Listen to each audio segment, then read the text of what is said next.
Christina Rossetti had many fine qualities, but during her life she did her best to try and hide all of them. She was not a particularly forthcoming or open person, and that is important for understanding her work, and I think important for understanding any poet of value as well. She posed for pictures of her brother and many of his pre-Raphaelite Brotherhood fellow painters, but always insisted that he have that she be playing a role, so not be capturing herself. She famously spurned many lovers or a few potential suitors who asked for her hand in marriage, and that never really came to be. And her poems are, of course, a little on the gnarled and puzzly side, and that makes them really fun to read, quite frankly. One of the more interesting ones that she has is from the original publication of Goblin Market and Other Poems from 1862, and it is called Winter, My Secret. Winter was a favorite topic of hers. Many of her poems deal with the season of winter, a time when you tend to be kind of hidden generally, and it is a fun trope for her to work with. And here the poem, which was published in magazines before the book came out, but here she is dealing with the issues of deception, mystery, and the nature of secrecy itself. I tell my secret? No, indeed, not I. Perhaps someday, who knows, but not today. It froze and blows and snows, and you're too curious, fie. You want to hear it? Well, only my secret's mine, and I won't tell. Or, after all, perhaps there's none. Suppose there's no secret after all, but only just my fun. Today's a nipping, a biting day, in which one wants a shawl, a veil, a cloak, and other wraps. I cannot ope to everyone who taps, and let the draughts come whistling through my hall, come bounding and surrounding me, come buffeting, astounding me, nipping and clipping through my wraps and all. I wear my mask for warmth. Whoever shows his nose to Russian snows, to be pecked at by every wind that blows? Would you not peck? I thank you for goodwill. Believe, but leave the truth untested still. Spring's an expansive time, yet I don't trust March with its peck of dust, nor April with its rainbow-crowned brief showers, nor even May, whose flowers one frost may wither through those sunless hours. Perhaps some languid summer day, when drowsy birds spring less and less, and golden fruit is ripening to excess, if there's not too much sun nor too much cloud, and the warm wind is neither still nor loud, perhaps my secret I may say, or you can guess. The presence of winter is very clear in here. She seems to be playing on that as a kind of distraction, a diversion. It is teasing the reader, saying, I have a secret, but I'm not going to tell you. This reader response quality of it is really where the art of the poem is located, because we are all like, oh, okay, I'm intrigued. And that's a key element of dark romanticism broadly, the idea that it is playing on us psychologically and teasing us to wonder what is going on there. Well, what is this secret? Is it illicit? Is it sexual? What is it? And the whole idea of it is that the more interested we are, the less forthcoming she is.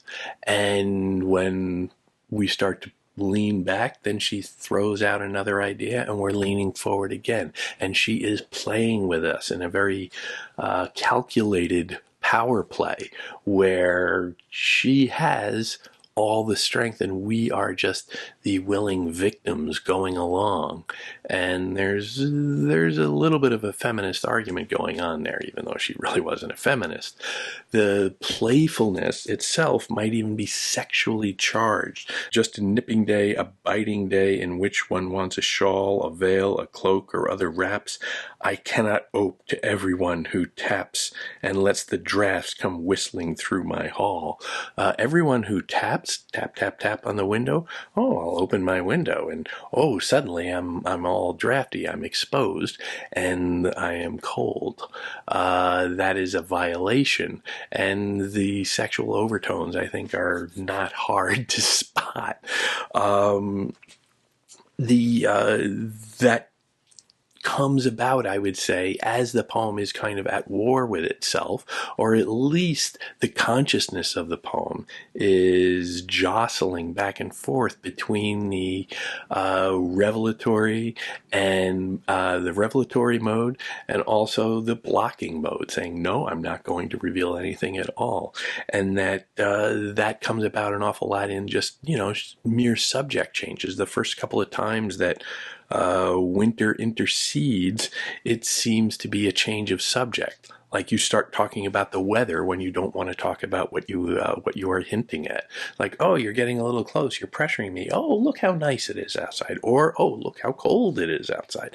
And that is intriguing. And denial unmistakably fuels intrigue.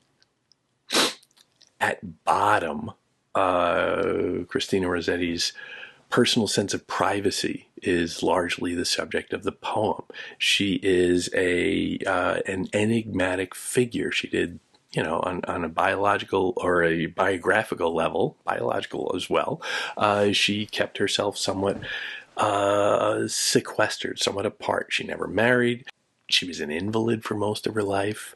She had a kind of remove from everybody, and she also practiced a fairly austere religiosity within the Tractarian movement, within Anglicanism, where she was arguing for a greater Catholicization of the Anglican Church, arguing for more of the mysteries of Catholicism, more of the intangibles of Catholicism, more of the mystic element of that tradition to come out in the Anglican tradition, which was a little bit dry for her.